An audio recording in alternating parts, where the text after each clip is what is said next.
Magandang gabi sa inyo yung lahat dyan, guys. Si Ulay Uto ulit. Ngayon, meron akong naanoin sa inyo. Meron kaming challenge dito ng mga anak ko. Itong galing to sa, guys, sa Cancun, Mexico. Pinabili ni Ulay Adel, raw to, tsokolating maanghang.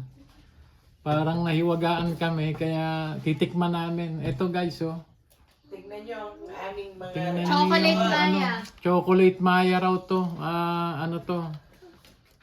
Iinumin pero lasang tsokolate na maanghang. It's just So, kakainin. kakainin ba to o ano? Kakainin. Kakainin. Sige, kakainin. Hindi na raw titimplahin. Kakainin pala parang tsokolate. Akala ko chocolate drink. Okay, go! Open, Sige, please. titingnan natin guys kung anong lasa nito. Open it. I-unwrap na natin. Open. Kasi raw stateside pa to, galing raw guys, Cancun. Uy. Pakita mo kakao. I-zoom mo yung ano. Kakao. Ayan Para may mga sili. kakao. Ayan guys, yanin na namin titikman namin. Tag-iisa kami. Parang nakalagay may dragon ka daw. Ano na saan? Bubuga ng apoy. Hazel. Tikman natin. Spicy. Spicy. Titingnan natin kung gaano kaanghang to guys. Sabi nila sobrang anghang daw pero hindi ako naniniwala.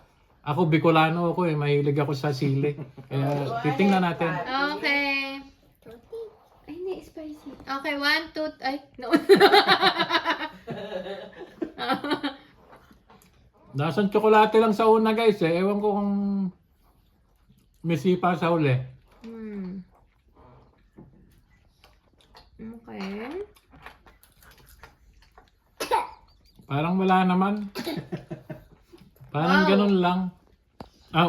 Sumisipa na. Nasa uli pa lang yung sipa guys. Manghang. Pagkalunok pala. Oo. Aanoin ka lang sa una guys. Is it actually hot? Sa una, nasa ang chocolate nga, like, dark chocolate. Pero, Akala, may cake siya. oo guys, akala mo sa It's not too bad. It's not too bad. Pag naubos na yung Parang parang sili parang kumain ka ng sili. or paminta. Paminta. More on paminta. Kasi parang Sa- iba naanghangan, iinom na agad ng tubig. Ba't kayo parang hindi? Hindi, the sa more na. una, parang tsokolate lang, ordinary. Habang tumatagal, The more na kumakain. doon yung medyo may anghang ng konti. Hanggang doon na ako sa aho, hindi ko na kaya ubusin. Ayan guys, kinakain ng dragon yung Pwede pa. Okay naman guys, It's lang, spicy. may konting sili. Siling nilagay. Pero, manageable. Pero sa mga bata, siguro medyo maanghangan yung mga bata. Pero sa matatanda katulad namin, Bigyan mo na lang ng chocolate Kaya na pa. iba sa kayang isa. i-tolerate yung anghang. So, ang verdict, ano ang verdict? Ako ang 6/10.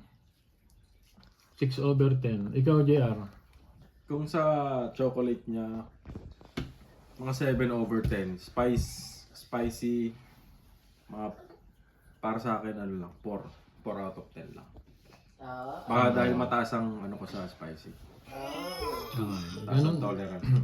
Ganon din yun sa akin, guys. Parang lamang yung pero yung anghang niya mga 70-30, mga ganon. Yung 30% yung anghang, 70% yung tsokolate. Parang gano'n yan. Yeah. Parang ganon lang. Tama. So, okay lang sa matanda. Pero sa mga bata, siguro medyo maanghangan sila. Kaya So, guys, yun lang. Inano lang namin kasi nahiwagaan kami dito sa ano, itong Mayan daw sabi nila pinagmamalaki ng Meksikano to Sobrang anghang daw. Pero kung tayo naman sanay tayo sa siling kumain okay lang, walang problema dito. Kayang-kayang i-tolerate.